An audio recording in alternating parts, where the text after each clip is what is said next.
یہ ملتان پولیس کے لیے اور ملتان کے شہریوں کے لیے ایک میگا پروجیکٹ، اس پروجیکٹ میں مختلف کیمریز انسٹال ہونے ہیں شہر میں، اور مانیٹرنگ کی جائے گی، سرویلنس کی جائے گی۔ جو ہمارے مین انٹری ایگزٹ پوائنٹ ہیں اور جو ہمارے دوسرے پوائنٹ ہیں، جو کرٹیکل پوائنٹس جن کو ہم کہتے ہیں، ان کو ہم نے کور کرنا ہے کیمروں سے، اور ان کیمروں کی جو کنیکٹیوٹی اور اس کی جو مانیٹرنگ ہے وہ اس سیف سٹی جو یہاں پہ بن رہا ہے اس سے ہو رہی ہے۔ اس پروجیکٹ پہ ٹوٹل تخمینہ جو ہے 719 ملین جو روپیز ہے اس کا تخمینہ تھا۔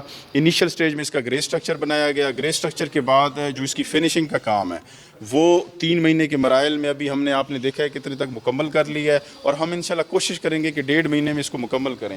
جو ہماری پہلی پرائرٹی ہے وہ یہ ہے کہ کیونکہ ہم نے 82 پولز جو ہیں اس کے انسٹال کر لی ہیں شہر میں، اور اس میں کیمرے بھی ہم نصب ہو گئے ہیں۔ اس کی جو فائبر کا جو ورک ہے وہ بھی آلموسٹ کمپلیٹ ہونے والا ہے، اور جو ہم نے ان کے کنٹرول روم بنائے ہیں وہ ہم نے کمپلیٹ کر لی۔ خوشائند بات یہ بھی ہے کہ اس کے آنے سے جرائم کی روک تھام کے لیے اور جرائم کو قابو کرنے کے لیے ہمیں کافی مدد لینا پڑے گی۔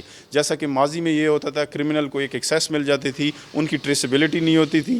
ابھی اس پروجیکٹ سے یہ ہوگا کہ اس چیز کو انیبل کریں گے کہ کرمنل کو ہم کیمروں کے ذریعے مانیٹر بھی کریں اور ٹریس بھی کریں، اور کوئی بھی لا اینڈ آرڈر کی سچویشن ہے اس کو بھی ٹیکل کرنے کے لیے، اس کو بھی پریمپٹ کرنے کے لیے ہم ان کیمروں کی مدد سے اس کو ختم کر سکیں۔ ہمارے پاس ٹوٹل 97 پولز لگنے ہیں یہاں پہ، جس میں ہم نے کیمراز انسٹال کرنے ہیں۔ لاہور کا جو پروجیکٹ ہے اس کو سیم ریپلیکیٹ کیا گیا ہے، جس طرح کہ لاہور میں سیف سٹیز کے کیمرہ جات لگائے گئے ہیں۔ ایون جو سٹرکچر ہے جو یہاں پہ آپ دیکھ رہے ہیں جہاں پہ ہم کھڑے ہیں، یہ سٹرکچر بھی سیم اسی کو ریپلیکیٹ کر کے بنایا گیا ہے۔ کیمرہ جات بھی اسی جس کو کہتے ہیں ہائی ریزولوشن کے کیمراز لگائے گئے ہیں، پولز لگائے گئے ہیں۔